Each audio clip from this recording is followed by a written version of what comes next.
Ayan. Mega love shoutout sa lahat ng ating mga minamahal na viewers. Ayan, kumusta na po kayo? So, wala na tayong ligoy-ligoy pa, no? Ang ating topic ay patungkol sa isang, ito, basher yata to eh, ng Mike Chris. Pasensya na po kayo at ito po yung napapanahon na mga usapin. At shoutout sa lahat kung nakita nyo po yung mga post ni Kuya Bal. At napuno na, nasagad na si Kuya Bal dito sa babaeng ito. Kay Kapidongski na nandyan at siya ay nagre-reaction o nagmamagaling sa may Chris. Hindi tama, wala kang pakialam, wala kang karapatan na mag-utos, magmando, mag-utos, magmando kay Kalinga Prab kung ano ang dapat gawin sa kanyang ginagawang love team. Ano po? Naubos na ang pasensya ni Kuya Bal. Ang daming post ni Kuya Bal, nakikiusap kay Kapidongski na wala kang karapatan, wala kang pakialam, ano man ang gawin, at sino ka para mag-utos-utos na meron ka pa sinasabi dito na wag na raw po ang mga sponsor ay wag daw po kayong magpapadala kay Kalinga Prab kung kanino pa man para daw po pangkain at nagtatabaan na daw po ang cast ng My Chris. Ito po, ilalagay ko sa comment section. Ayan po, sa comment section, sa screen ilalagay ko. Ayan, at babasahin po natin. Sa mga hindi nakakilala, itong si Kapidongski 2021 pa, nandiyan na po yan. Nandiyan na po yan sa Kalinga Patagi Reaction, dating reactor. So, lumipat po yan kay Pugong Bihero at doon po na Merwisyo. Katunayan niyan po na i-live ni Pugong Bihero dahil winakwak po niya sa Irene, yung isang beneficiary po ni Pugong Bihero na viral noon. Kaya yan po ay nakatikim kay Pugong Bihero ng manghang na salita na hindi kaaya-aya dahil sa pangingialam din po niya, nangingialam din po yan kay Pugong Bihero. Ito na, ang sabi ng Kapidongski, Dear Boss Kalinga Prab, ayan. Para iwas na wag ka na para iwas na wag ka na maglagay ng daming tao sa mga vlog katulad dati ng EDC. Jomar, okay naman kahit nasa bahay lang ang shooting, wala maraming tao nakasama, mas nakakakilig. Mas nakakakilig pa, galawang formal. Wala sana, hindi yung haba ng vlog, di naman Mike Chris ang napanood namin. Ibalik mo, Boss Kalinga Prab, yung dating vlog mo sa LT doon na kahit nasa bahay lang kayo, nag-vlog, maraming kinilig at nanonood. At sa mga sponsor, dyan, iwas na kayo magbibigay ng for dinner or for snack, idagdag nyo na lang sa pabahay ni CJ. Tingnan nyo, nagsilakihan na mga kasama sa vlog. Ang babata pa nila, delikado, aga kunin ni Lord dahil ang tataba na nila. Bakit marunong ka pa sa director or marunong ka pa doon sa nagbablog? At sino ka para mag-utos? Sino ka? Kulurong ka. Hindi ka reactor ng Kalingap. Wala kang karapatan na magmando o mag-advise, mag-utos or magsalita, ano man ang gusto mo sabihin. Wala kang karapatan dahil hindi ka reactor ng Kalingap, mas lalong hindi ka sponsor at ikaw magnanakaw ka ng content. Kapidongski. Ito po yung sinasabi ni Beshi na nagmumula ang bashing, nagmumula ang mga salot sa My Chris. Hindi ko po nila lahat. Isang patunay po na itong si Kapidongski ay nag-reaction sa My Chris at ito ay ni-shoutout ni Mikoy, ni-shoutout na din ni Krista. Ginagamit ni Kapidongski pang intro na hindi alam yata ni Mikoy at hindi yata alam ni Krista na itong si Kapidongski ay hindi official reactor, mas lalong hindi siya sponsor. Pero gamit na gamit ni Kapidongski sa kanyang upload video pang intruhan ang shoutout ni Krista sa kanya at shoutout ni Mikoy. Ito yung sinasabi ni Kalinga Beshi na ito, tingnan niyo ang ginagawa kay Kalinga Prab. Nakikiusap siya na kung maaari daw, bawas-bawasan daw ang cast ng My Chris o yung mga nakakasama doon sa vlog. Isang halimbawa, good vibes. Anong gusto mo seryosohan? Mula umpisa hanggang matapos ang video, yung My Chris lang, Bible study, seryosong pag-uusap. Good vibes lang yan, tandem lang yan eh. So ayaw ni Krista, ayaw ni Kapidongski na yung cast ng Krista, yung ibang mga founder dyan, at saka yung scouter, ayaw na masasama sa vlog. At huwag na raw pa magpapadala ng pang-dinner or pang-merienda. Ang kapal na mukha mo. Noon pa man, talagang mala adobe o adobe na talaga ang pagmumukha mo, Kapidongski. Iyan yung totoo, wala kang karapatan. Sino ka? Sino ka? Gamit na gamit mo dyan. Dapat kasi, ito, sa mga ito, ako nagtataka lang, bakit nakakuha si Kapidongski ng pag-shoutout? Shoutout kay Krista at kay Mikoy ni shoutout siya, si Kapidongski. Bakit meron po na gano'n, na shoutout kay Kapidongski, salamat po. Bakit po nakakapagbigay po kayo ng ganyan kay Kapidongski?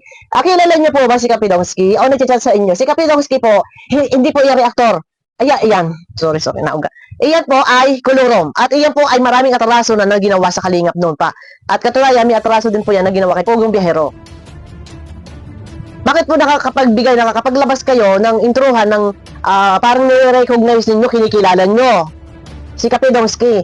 Si Kapidongski po, hindi po iyan reaktor ng Kalingap. Panggulo po yan. Iyan po yung nag-aano doon kay Pugong Biyahero, nanulot kay Irene. And then nung si Erica, nandito pa sa Kalingap, babalaga lang, nagbibigas lang. Iyan din po, si Erica, ang sumusulpot din po, ang kumokontak sa pamilya po ni Erica. Baka ngayon po, ang magulang, ang nanay naman ni Krista, ay siya naman din pong gapangin ito, ni Kapidongski. Ay, di niyo po, sa lahat, baka, ayan, sa mga nakakakilala kay Kapidongski, alam niyo ugali nito. Huwag nang hintayin na humantong pa. Na ang kukutakin naman yan ay ang nanay naman ni Krista. Ganyan po yan, gumagapang po yan, tumitira po yan pa ilalim. Kaya mag-iingat po kayo, ayun, nasagad, nauusap pa siya ni Kuya Bal. Ipinos ni Kuya Bal si Kapidongski, makapal ang mukha. Makapal talaga naman ang mukha talaga nito, sa pulmula. Kapidongski, alam mo yan kung gaano kakapal ang mukha mo. Adobe ang mukha mo. Totoo yan. Bakit? Sino ka? Para magpangaral, magbigay ng advice na ano sasabihin mo dito? Para iwas, wag ka na. Kalingap Rab, para iwas, wag ka na maglagay ng daming tao sa vlog mo. Katulad dati sa LC, sino ka? Sino ka? Para magsalita ng ganito. Ang kapal din ng mukha mo, sino ka? Nag-uutos-utos ka ng ganito. Hindi ka naman reactor. Hindi ka naman sponsor, Krista. Okay naman kahit sa bahay lang ang shooting at walang maraming tao na kasama, mas nakakakilig pa ang galawang normal na lang. Sana hindi yung haba ng vlog di naman may Chris na napanood namin. Bakit? Nakikinood ka lang. Di ba? Sa mga sponsor dyan, iwas na kayo magbigay ng for dinner or for snack, idagdag nyo na lang sa pabahay ni CJ. Tingnan nyo, nagsisilakihan na mga kasama sa vlog. Ang babata pa nila, delikado aga kunin ni Lord dahil ang tataba na nila. Wala kang karapatan na magsalita ng ganito dahil isa kang kulurom na reaktor, hindi ka part ng Kalingap, ha? Huwag makapalang mukha. Kapidongski. Noon pa, sa mga hindi nakakakilala, sa mga makamay Chris po dyan, na hindi nakikilala itong Kapidongski ito, sobra po ang atraso mga ginawa nito kay Pugong Biyahero na winakwak niya si Irene, yung dating viral ni Pugong Biyahero. Dito rin sa Kalingap, puro katarantaduhan din ang pinagagagawa niya. Mahihaya ka Kapidongski, hanggang hindi ka pa rin nagbabago.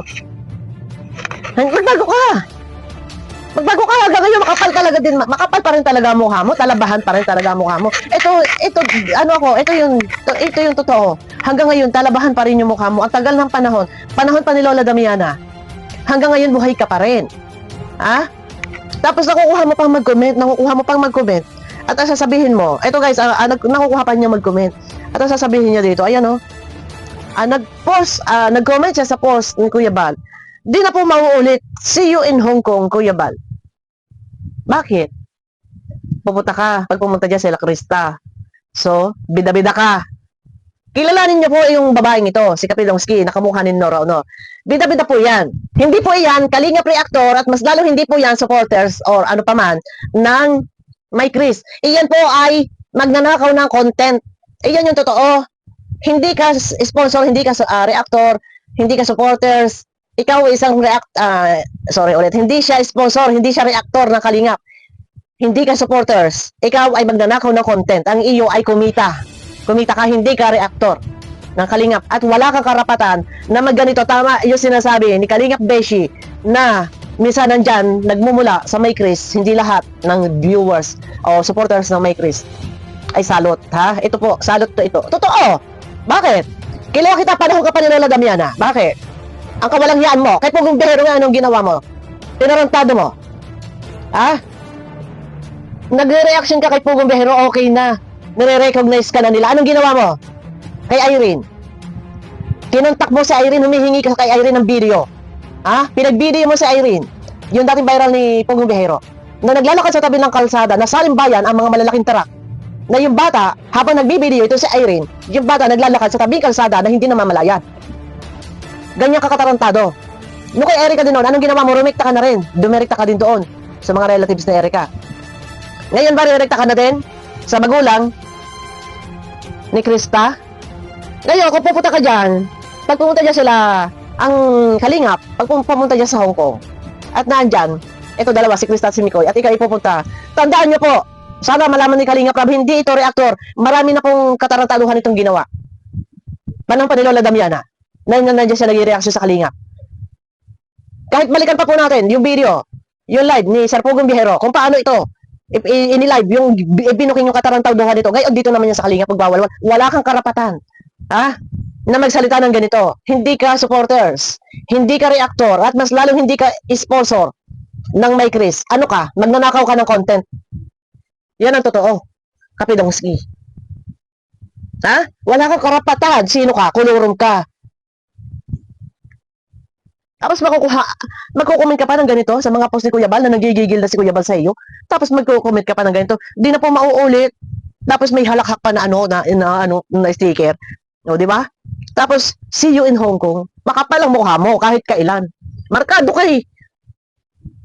Yung mga matatagal ng mga reaktor sa Kalingap, na panahon pa ni Lola Damiana, kilala to, si Kapidongski. Sa lahat ng mga viewers na bago salta sa Kalingap, 2 years ago, baka hindi nyo po kilala si Kapidongski, malamang hindi nyo po kilala. Pero yan po, ilang taon na din po yan sa Kalingap. Tarantada yan. Sobra po ang kawalanghiyaan yan. Doon na nga lang eh. Nag-reaction siya kay Pugong Bihero. Anong ginawa niya kay Pugong Bihero? Nakipagkontakan sa magulang, nakipagkontakan kay Irene. Ang ginawa niya, gumawa ng isang channel, YouTube channel. Si Irene. Siya may access, si Kapidongski. Tapos ngayon, ang Irene, pinagagawa niya lagi ng video. Sige, mag-vlog ka sa tabing kalsada. Ngayon, ang Irene, mayroong batang agay-agay na maliit. Habang nagbablog ang Irene, sa halimbayan ng mga truck, ang mga sasakyan, yung anak ni Irene, naglalakad sa likod, kaliit-liit, 2 years old. Ngayon, ipapasa sa kanya ni Irene yung video at siya mag-upload doon sa ginawang channel na nakapangalan. Kay Irene, yung beneficiary ni Pugong Bihero. Ina-upload niya, siya ang may access sa kanya yung channel. Gagamitin niya si Irene kasi viral nga yun nun eh. Gagamitin niya yung beneficiary ni Pugong Bihero. Pinagbe-video niya at ina-upload niya. Tapos sasabihin niya, isend daw sa kanya. Tapos ina-upload doon sa YouTube. Ay, kanino yung channel? Kay Kapitongski. Pinangalan lang kay Irene. Kinukunan niya ng video sa Irene. Ganyan katarantado yan. Oh, ngayon, baka yan, imo-monitor nyo yan kay Maria Ligaya, imo-monitor nyo. Baka mamaya, kumukontak na yan sa mama ni Krista. Ganyan katarantado yan. Tarantado ka. Ha? Markado ka nung pa. Kawalang hiyaan mo. Kapidongski. Wala kang karapatan. Sino ka? Wag daw padalhan ng, ito for dinner, ito for snack. Ay, tataba na raw ng mga cast. Matataba na raw yung cast ng May Chris. Baka daw kunin ni Lord. O, di ba? Sa lahat ng mga bagong sampa sa Kalingap, mga 2 years ago na bagong dating sa Kalingap. Ito, si Kapidongski po, hindi po yan reactor, hindi rin po yan sponsor, mas lalong hindi po yan supporters. Iyan po ay content creator na magnanakaw ng content. Iyan po ang totoo. Baka kayo nakasubscribe dyan. Kung bakit po yan, nabigyan-bigyan ni Krista at saka ni Mikoy ng shoutout na video clip. Sinong contact? Bakit nakakuha yan? Sino kontak ni Kapidongski sa loob? Bakit nakakuha yan? Nabigyan ng shoutout. O, di ba? Walang yan ako makapag... ito, kilala ko yan sa pulmula. Ano pa lang yan? 2021, nandyan na yan. Ano na yan? Tarantada na yan, 2021. Kaya kayo guys, dapat kilala ninyo kung sino talaga yung mga reactor na may mga ID. Ang inyong likod may ID po. May ID po ako. Ayan o. Teka.